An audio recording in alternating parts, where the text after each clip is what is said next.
मानेसर नगर निगम को अगर मैं कह दूं कि वहां पर भ्रष्टाचार की गंगोत्री बन चुकी थी, लेकिन मैं आपको बता दूं कि अगर मानेसर नगर निगम की जांच हो तो ये फरीदाबाद नगर निगम से कहीं बहुत बड़ा गबन घोटाला सामने आ सकता है। मैं दोस्तों बता दूं कि आपके रोंगटे खड़े हो सकते हैं। मेरे पास जो जानकारी मिली है वो मात्र एक मद की जानकारी है कि कंसल्टेंसी और एस्टीमेट के नाम पर वहां पर करोड़ों सैकड़ों करोड़ रुपए का गबन किया गया।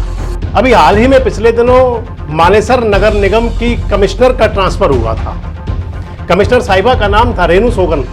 कहा गया उन पर जो आरोप लगा वो करप्शन का आरोप था।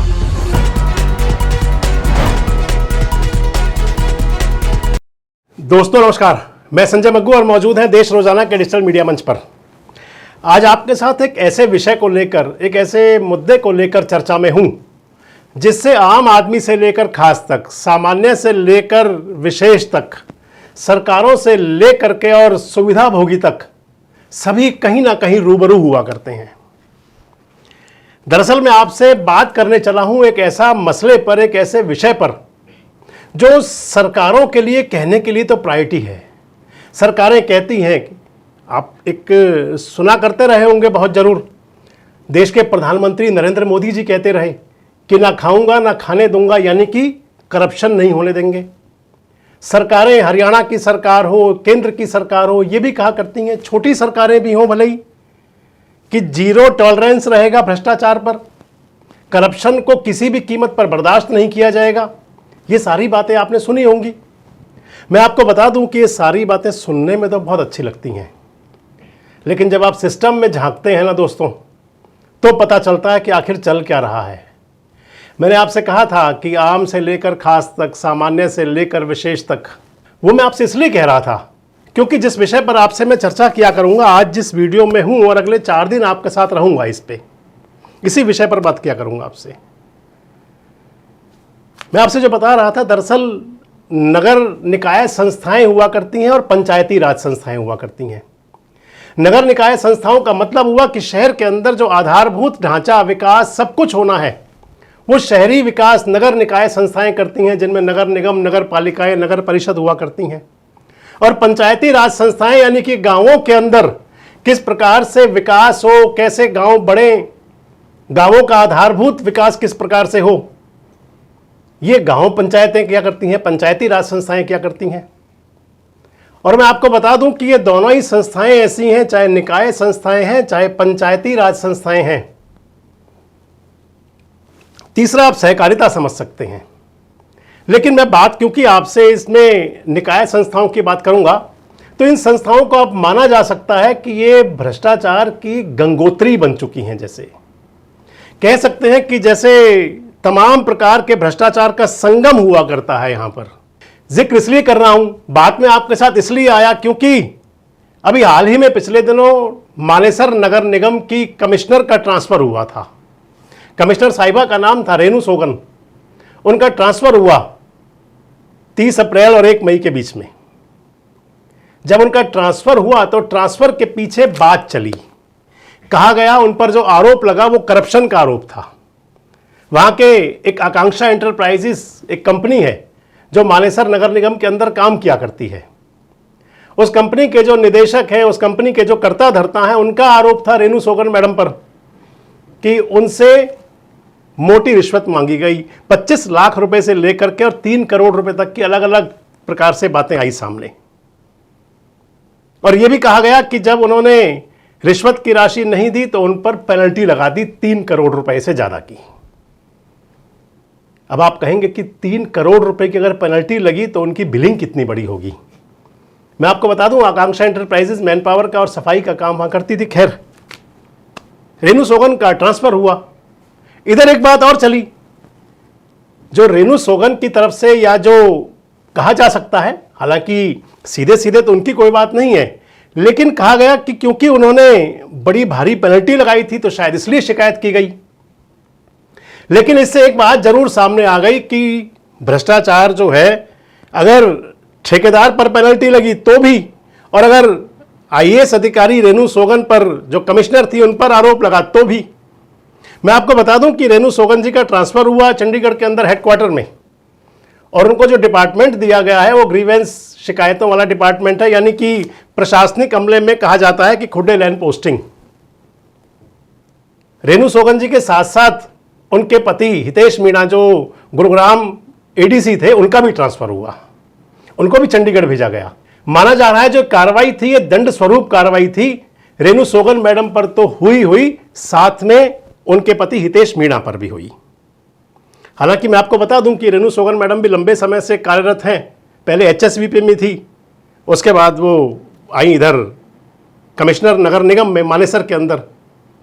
क्या पॉलिटिकल कनेक्शन, क्या बातें सब तमाम चला करती हैं, उनमें जाए बिना मैं आपसे सीधी बात कर रहा हूं।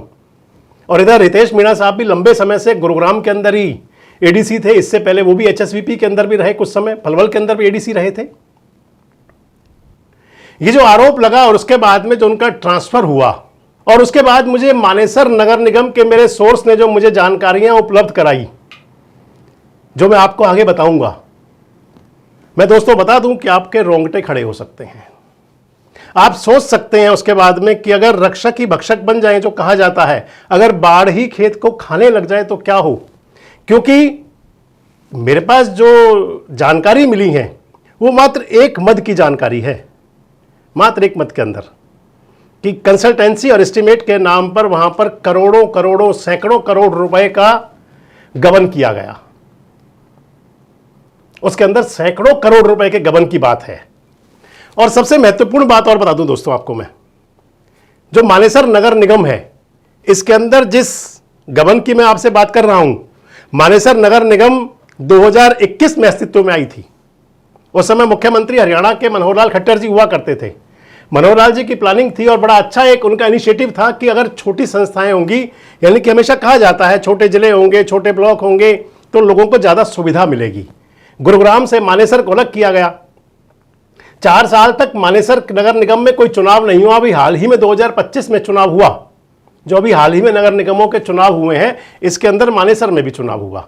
इससे पहले 4 साल तक वहां पूरी तरह से ब्यूरोक्रेसी, नौकरशाही, अधिकारी, कर्मचारी ये सब काम कर रहे थे। और उसी दौर की बातें मैं आपको बताऊंगा, उसी दौर की आपको बताऊंगा बात में। इसके साथ साथ आपको एक बात दोस्तों और जरूर इसके अंदर आपसे मैं जिक्र करूंगा। आप सुनते रहे होंगे फरीदाबाद नगर निगम के अंदर 200 करोड़ रुपए से ज्यादा का एक गबन, एक महाघोटाला, जिसकी विजिलेंस जांच भी हुई। उस जांच में क्या हुआ आज तक पता नहीं चला। उस जांच का फाइनल क्या था, कुछ लोगों की उसमें अरेस्टिंग भी हुई थी, लेकिन उसका फाइनल क्या हुआ आज तक लोगों के सामने तो नहीं है। लेकिन मैं आपको बता दूं कि अगर मानेसर नगर निगम की जांच हो तो ये फरीदाबाद नगर निगम से कहीं बहुत बड़ा गबन घोटाला सामने आ सकता है। इसके अंदर मेरा आप देख रहे हैं शीर्षक कि कितनी गहरी भ्रष्टाचार की जड़ें, तो अगर जड़ें तो तभी मिलेंगी जब खंगाला जाएगा, जब खुरपी चलाई जाएगी तो ही पता चलता है। इसके साथ साथ दोस्तों आपसे एक बात और भी कहूंगा कि इस नगर निगम के अंदर जो मैं आपको बताने चला हूं, जो आपको अगले सीरीज में भी बताऊंगा, हरियाणा के अंदर जो टेंडर वर्क्स हुआ करते हैं, जो विभागों के काम होते हैं, चाहे वो नगर निगम का है, पंचायती राज का है, कोई भी विभाग के हैं, उसके अंदर एक पोर्टल है हरियाणा इंजीनियरिंग वर्क्स पोर्टल। इस पोर्टल ने काम शुरू किया 10 फरवरी 2022 से। और नगर निगम के अंदर जो मैं आपको बता रहा हूं, एस्टीमेट वाला जो ये बता रहा था आपको मैं, जिसका आपसे आगे जिक्र क्या करूंगा, ये गबन सारा कुछ हुआ, जो कागज दिखाऊंगा आपको मैं, वो 10 फरवरी 2022 से पहले की थी। क्योंकि उससे पहले जो पोर्टल चलता था वो पोर्टल हुआ करता था WMS पोर्टल, यानी कि वर्क्स मैनेजमेंट पोर्टल। आपको यहां बता दूं कि इन दोनों पोर्टल में फर्क क्या है। जो हरियाणा इंजीनियरिंग वर्क्स पोर्टल जो है, जब मुख्यमंत्री मनोहर लाल हुआ करते थे, जब उनको पता चला कि इस प्रकार का सब कुछ लीकेज हो रही है, तो उन्होंने भ्रष्टाचार को रोकने के लिए एक बड़ा कदम था हरियाणा इंजीनियरिंग वर्क्स पोर्टल बनाया जाना। इस पर आप रेट्स जो होते हैं, तमाम मद फिक्स होती हैं। मान लीजिए कि ईंट लगनी है, रोड़ी लगनी है, क्रेशर लगना है, वो सब कुछ लगभग फिक्स हुआ करता है, जिस भी काम के लिए होना हो। और जो वर्क्स मैनेजमेंट सिस्टम हुआ करता था, इसके अंदर मैनिपुलेटिंग हो सकती थी। जो अभियंता हुआ करते थे वो मैनिपुलेटिंग कर लेते थे। और जो मानेसर नगर निगम की आपको मैं बताऊंगा अगली सीरीज में, ये सब कुछ हुआ WMS से और हरियाणा इंजीनियरिंग वर्क्स पोर्टल में आने तक, HWP में आने तक 6-7 दिन के अंदर अंदर, आप ज़्यादा लगाएं तो 10-15 दिन लगा लें, सैकड़ों सैकड़ों एस्टीमेट बनाए गए।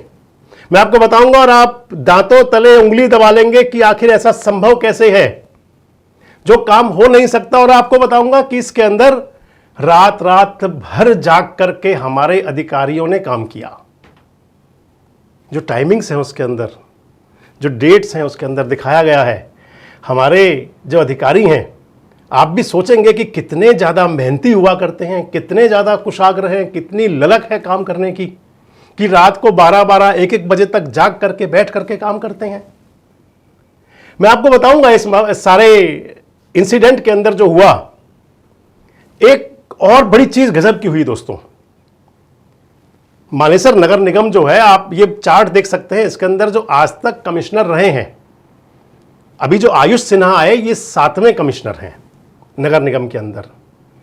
इन्हीं नगर निगम के अंदर एक कमिश्नर साहब का तबादला जो है IAS अधिकारी होते हुए उनका हरियाणा विजिलेंस ब्यूरो में हुआ। मैं ये तो नहीं कहूंगा कि भूतो ना भविष्यति, लेकिन ये जरूर कहूंगा कि भूतो तो हुआ नहीं था। आज तक का मुझे कोई रिकॉर्ड, कोई ध्यान नहीं आता कि IAS अधिकारी का ट्रांसफर हरियाणा विजिलेंस ब्यूरो में हुआ हो, लेकिन वो हुआ। भविष्य में क्या हो जाए, भविष्य के गर्भ में क्या है, वो ना आप जानते हैं ना मैं जानता हूं। मैं आपको अगले सीरीज में बताया करूंगा कि इस तमाम सारे काम के अंदर 2 एजेंसीज हैं, एक प्राइवेट लिमिटेड एजेंसी है और एक फर्म है। उन्हीं के पास ये तमाम एस्टीमेट बनाने के लिए उनको रखा गया था सलाहकार। जो सलाहकार बनाए जाते हैं, यानी कि कंसल्टेंसी एजेंसी जो रखी गई, जिसके अंदर आपको बताऊंगा कि उन्हीं 2 कंसल्टेंसी एजेंसीज को एस्टीमेट बनाने के लिए, काम करने के लिए नियुक्त किया गया। और सबसे महत्वपूर्ण बात है दोस्तों कि उस एक रिकॉर्ड के आधार पर यह भी पता चलता है कि वो दोनों एजेंसी जो है, प्राइवेट लिमिटेड कंपनी भी और फर्म भी, उनके दोनों के जो कर्ता धर्ता हैं, संचालक हैं, वो एक ही व्यक्ति हैं। इसके साथ एक बात और बताऊंगा दोस्तों आपको। शहरों के अंदर सर्वे हुआ करता है, शहरों में भी गांवों में भी, टोपोग्राफिकल सर्वे कहते हैं उसको। उसके अंदर भूमि का सर्वे होता है, भूमि की संरचना हुआ करती है, उसके अंदर किस प्रकार का सैटेलाइट से हुआ करते हैं सर्वे। वो उस सर्वे के लिए GMDA की तरफ से बात थी और गुरुग्राम नगर निगम की कि 750 रुपए प्रति एकड़ सर्वे हुआ। इससे पहले जो हरियाणा की जो रेट लिस्ट हुआ करती है, उस लिस्ट के अंदर उसका रेट 702 रुपए था। लेकिन आप हैरान हो जाएंगे कि उस सर्वे के काम को 10,000 रुपए प्रति एकड़ में दिया गया। 10,000 रुपए प्रति एकड़। आप सोच सकते हैं कि आखिर क्या चल रहा था उस समय, क्या चला होगा इस नगर निगम के अंदर। मैं आपको बताता चलूं, आपसे बता रहा था मैं कि जो निकाय संस्थाएं हुआ करती हैं, आप हरियाणा के तमाम देख सकते हैं। आप हरियाणा से बाहर तो बेशक मैं आपको नहीं ले चल रहा, अभी हरियाणा के अंदर तमाम देख सकते हैं। चाहे वो फरीदाबाद का मैंने आपको जिक्र किया, अभी फरीदाबाद नगर निगम का, गुरुग्राम नगर निगम के अंदर विजिलेंस जांच हुई, क्या सामने आया पता उसका मुझे नहीं है पूरा, लेकिन वहां की विजिलेंस जांच भी चली थी। मानेसर नगर निगम की जांच जाने क्यों नहीं हुई?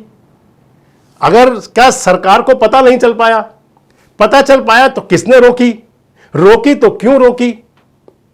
और पता नहीं चल पाया तो फिर सरकार की एजेंसियों का भी फेलियर है, जिनको नहीं पता चल पाया।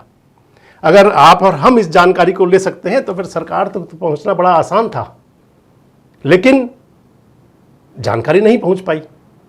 आपको बताऊंगा अगले वीडियोस के अंदर कि क्या इस खेल के अंदर अधिकारी, कर्मचारी, कितने लोग शामिल थे, क्या क्या कुछ चला था। आज के सीरीज में तो इतना ही कि मानेसर नगर निगम को अगर मैं कह दूं कि वहां पर भ्रष्टाचार की गंगोत्री बन चुकी थी, आगे क्या होगा पता नहीं, लेकिन उस जो गंगोत्री बन चुकी थी उसकी सफाई जरूरी है। कल के वीडियो में आपको बताऊंगा कि टोपोग्राफिकल सर्वे क्या होता है और किस प्रकार से 750 रुपए वाले काम को 10,000 रुपए तक दिया गया। कौन सा खेल था उसके अंदर, कौन सी एजेंसीज थी। इसके साथ साथ अगले वीडियोस में आपसे मैं बात करूंगा कि किस प्रकार से एक ही रात के अंदर सैकड़ों काम चढ़ा दिए गए जो संभव नहीं था। किस प्रकार से आपको बताऊंगा कि एक ही एस्टीमेट को कॉपी पेस्ट करके 50-50 जगह तक डाल दिया गया। अगली वीडियोज़ में आपसे शेयर करूंगा। नगर निगम के पैसे को बचाया जा सकता था अगर अधिकारियों की नज़र होती, लेकिन क्या अधिकारियों की नज़र कहीं और थी? आपके साथ इस वीडियो में सवाल भी छोड़ करके जा रहा हूं कि क्या जीरो टॉलरेंस जो भ्रष्टाचार पर बात चलती हैं ये सिर्फ मात्र कहने सुनने के लिए हैं? क्या अधिकारी और कर्मचारी सरकार के बड़े अधिकारियों को यानी कि मुख्यमंत्री और मंत्रियों तक, क्योंकि मुख्यमंत्री नायब सिंह सैनी हो इस मामले की, आपको एक बात और जोड़ता चलूं कि इस जो ट्रांसफ़र हुआ था और उससे पहले जो नगर निगम की बात है, इसके अंदर हरियाणा के मुख्यमंत्री और नायब सिंह सैनी साहब और हरियाणा के जो यूएलबी मिनिस्टर हैं श्रीमान विपुल गोयल जी, इन दोनों ने कहा था कि इसकी जांच करवाई जाएगी गहन। तो मैं आपके साथ वही सवाल छोड़ करके जा रहा हूं कि क्या सरकार के अधिकारी और कर्मचारी, बाबू और नौकरशाह, क्या ऊपर तक आवाज़ नहीं पहुंचने देते? क्या अंधेरे में रखा जाता है उन शक्तियों को, उन ताकतों को, उनमें मुख्यमंत्री हो, मंत्री हो, उनको अंधेरे में रखा जाता है ताकि किसी पर जांच की आंच ना जाए? कल के वीडियो में आप मेरे साथ जरूर जुड़िए, जिसमें मैं आपको बताऊंगा कि किस प्रकार से चल रहा था भ्रष्टाचार का खेल। जुड़े रहें हमारे साथ, देखते रहें देश रोजाना। साथ जुड़े रहने के लिए सब्सक्राइब करें देश रोजाना के YouTube चैनल को और नई वीडियो की नोटिफिकेशन पाने के लिए बेल आइकन जरूर दबाएं। अगर आप ये वीडियो Facebook या Instagram पर देख रहे हैं तो पेज को लाइक और फॉलो जरूर करें और ज्यादा से ज्यादा शेयर करें।